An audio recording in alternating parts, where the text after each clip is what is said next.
That we bring in Wisconsin Republican Congressman Mike Gallagher, chair of the Select Committee on China and member of the Intelligence and Armed Services Committees, and a U.S. Marine veteran. Good to have you with us today, Congressman. Thank you for being here. I want to start with this quote from the Wall Street Journal editorial board. A number of important pieces that were written. You had one yesterday on China as well in the Wall Street Journal. This is by the editorial board. With Russia at war against the West and China refusing to negotiate while it rapidly builds its nuclear force, rebuilding U.S. nuclear deterrence will have to be a top U.S. priority. Holding out hope that Mr. Putin will change his mind about New START is a fool's errand. So, I mean, are we in a new nuclear arms race? Is the argument there that we should be? And does that really make sense? Well, the advances that the People's Liberation Army, the CCP's military, has made on the nuclear front have been absolutely stunning. And of course, they're not bound by many of these treaties that we continually refer to. And so it's not only on the nuclear and strategic side, it's also on the conventional side, where increasingly we find ourselves trying to put in place a deterrence by denial posture.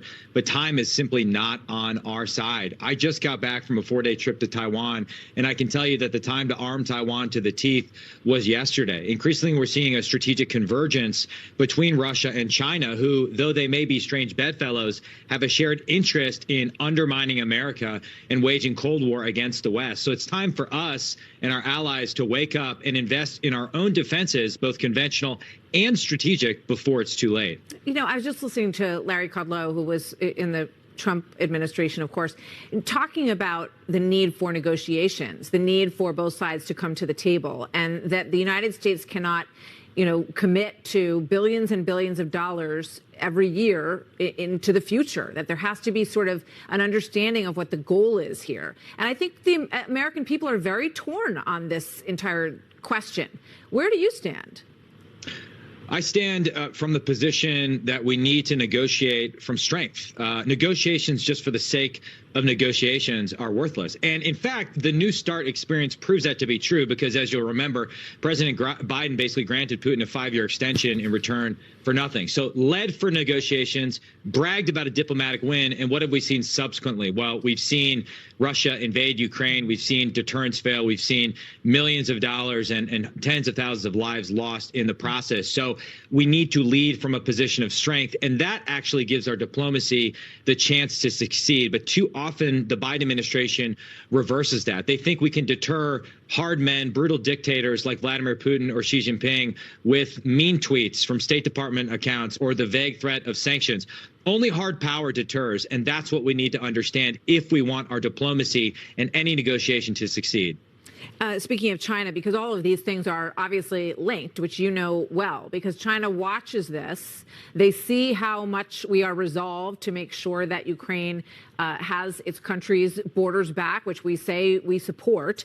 And here's what the Chinese diplomat, the top-ranking one who was in the meeting today with Vladimir Putin, he said this: "We would like to emphasize once again that the comprehensive strategic partnership between Russia and China has never been directed against a third party and is certainly not subject to interference and provocation by any third party. What's more, we will not be overwhelmed by coercion and pressure from third parties." What's your take on that?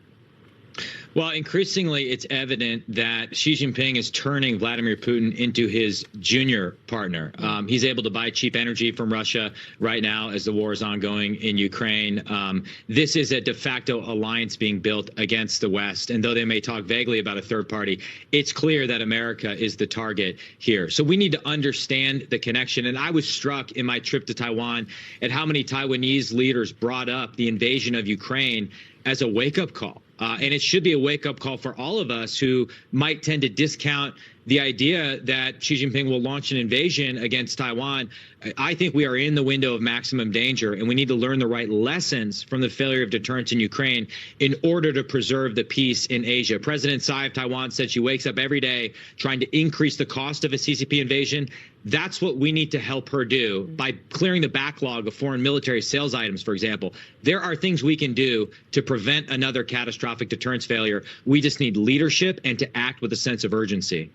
Thank you very much. It's always good to have you with us, Congressman Gallagher. Thanks for being here.